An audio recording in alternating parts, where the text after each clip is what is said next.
నమస్తే welcome to 99 TV నేను Priyanka technology ప్రపంచంలో ఒక పెను తుఫాను మొదలైంది. నిన్నటి వరకు సాంకేతికత మనకు తోడు అని సంబరపడిన లక్షలాది మంది ఉద్యోగుల గుండెల్లో ఇప్పుడు అదే టెక్నాలజీ ఒక భయంకరమైన భూతాన్ని నిద్రలేపింది. అవును, మీరు విన్నది నిజమే.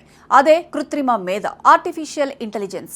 మనుషుల కంటే వేగంగా ఖచ్చితంగా పనిచేయడమే కాదు, ఇప్పుడు మనుషుల ఉనికినే ప్రశ్నార్థకం చేస్తోంది. తాజాగా ప్రపంచ దిగ్గజ టెక్ సంస్థ ఒరాకిల్ తీసుకున్న నిర్ణయం ఇప్పుడు ప్రపంచవ్యాప్తంగా టెక్ ప్రపంచాన్ని కుదిపేస్తోంది. ఒక్కసారిగా 20,000 మంది ఉద్యోగులు వీధిన పడబోతున్నారా అంటే సమాధానం అవును అనే వినిపిస్తోంది.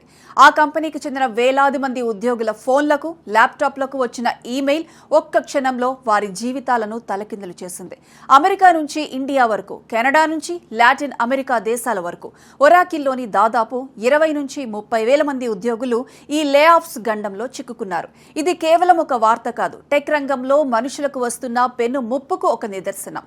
ఈ వేటకు గురవుతోంది కేవలం కొత్తగా చేరిన వారు మాత్రమే కాదు, దశాబ్దాల అనుభవం ఉన్న సీనియర్ ఉద్యోగులు కూడా. నీనా లివస్ అనే పేరు ఇప్పుడు సోషల్ మీడియాలో వైరల్ అవుతోంది. ఆమె ఎవరో తెలుసా?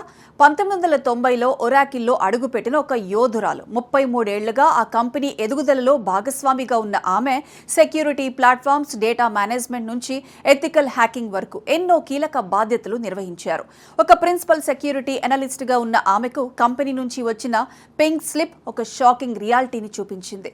తాను 3 దశాబ్దాలకు పైగా కంపెనీ కోసం శ్రమిస్తే కృత్రిమ మేధ పేరుతో తనను పంపించేయడం నమ్మశక్యం కాని విషయమే అని ఆమె తన లింక్డ్ఇన్ ఖాతాలో పెట్టిన పోస్ట్ వేలాది మంది సీనియర్ ఉద్యోగుల ఆవేదనకు ప్రతిబింబం. ఎందుకు ఇలా జరుగుతోంది? సంస్థల వెనుక ఉన్న అసలు కుట్ర ఏంటి? ఇప్పుడు టెక్ కంపెనీలన్నీ ఒకే మంత్రం జపిస్తున్నాయి.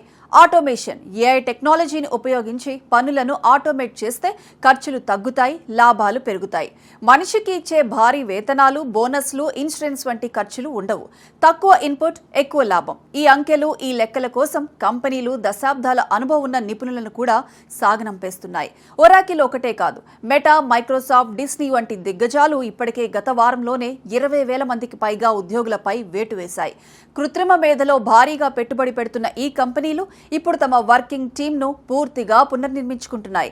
అనుభవం ఉన్న సీనియర్ల కంటే తక్కువ జీతానికి పనిచేసే యువత లేదా వారికి బదులుగా ఏఐ సాఫ్ట్వేర్ ఉండాలని యాజమాన్యాలు బలంగా నమ్ముతున్నాయి.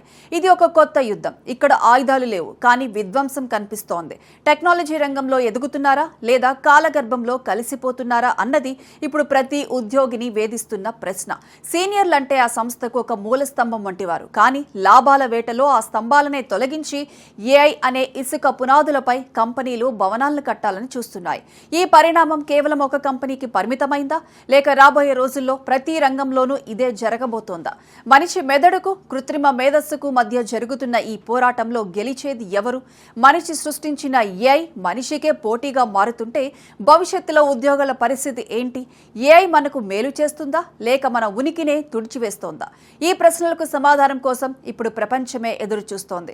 మార్పు సహజమే, కానీ ఆ మార్పు మనుషుల జీవితాలను బలి తీసుకుంటుంటే దాన్ని మనం ఎలా చూడాలి? టెక్నాలజీ రంగం అంటేనే ఒక రంగుల ప్రపంచం, కానీ ఇప్పుడు అదే ప్రపంచం ఒక భయంకరమైన వాస్తవాన్ని మన ముందు ఉంచుతోంది. కృత్రిమ మేధ వల్ల టెక్ రంగం మరింత అభివృద్ధి చెందుతుందా, లేక అనుభవం ఉన్న నిపుణుల అవసరం లేకుండా పోతుందా? ఈ లే ఆఫ్స్ పరంపర ఎక్కడికి దారితీస్తుంది? ప్రెజెంట్ వైట్ కలర్ జాబ్స్ ఉద్యోగుల పరిస్థితి అగమ్య గోచరంగా మారింది. ఒక పెద్ద కంపెనీ ఉద్యోగులను తొలగించి ఏఐని ప్రవేశపెట్టి స్టాక్ మార్కెట్లో లాభాలు గడిస్తే మిగతా కంపెనీలు కూడా అదే దారిలో వెళ్తున్నాయి. ఇది ఒక డొమినో ఎఫెక్ట్. ఒకరు మొదలు పెడితే 10 మంది అనుసరిస్తున్నారు. ఈ మార్పు ఒక హెచ్చరిక. డిగ్రీలు, దశాబ్దాల అనుభవం ఇప్పుడు రక్షణ కవచాలు కావు. ఏఐతో కలిసి ప్రయాణించడం తప్ప దానికి వ్యతిరేకంగా పోరాడడం అసాధ్యం. కానీ మనిషి తనను తాను ఎంత వేగంగా అప్గ్రేడ్ చేసుకుంటే అంతకాలం నిలబడగలడు. టెక్నాలజీ మనిషిని బానిసగా మార్చకూడదు, కానీ ఇప్పుడు జరుగుతున్నది అదే. లాభాల కోసం మనిషిని యంత్రం కన్నా తక్కువగా చూసే ఈ కార్పొరేట్ కల్చర్ రేపు సమాజంపై ఎలాంటి ప్రభావాన్ని చూపుతుందో అన్నదే అసలైన ఆందోళన. టెక్నాలజీ అంటే మనం సృష్టించింది మనకి సేవ చేయాలి, మనల్ని తొలగించేలా మారకూడదు.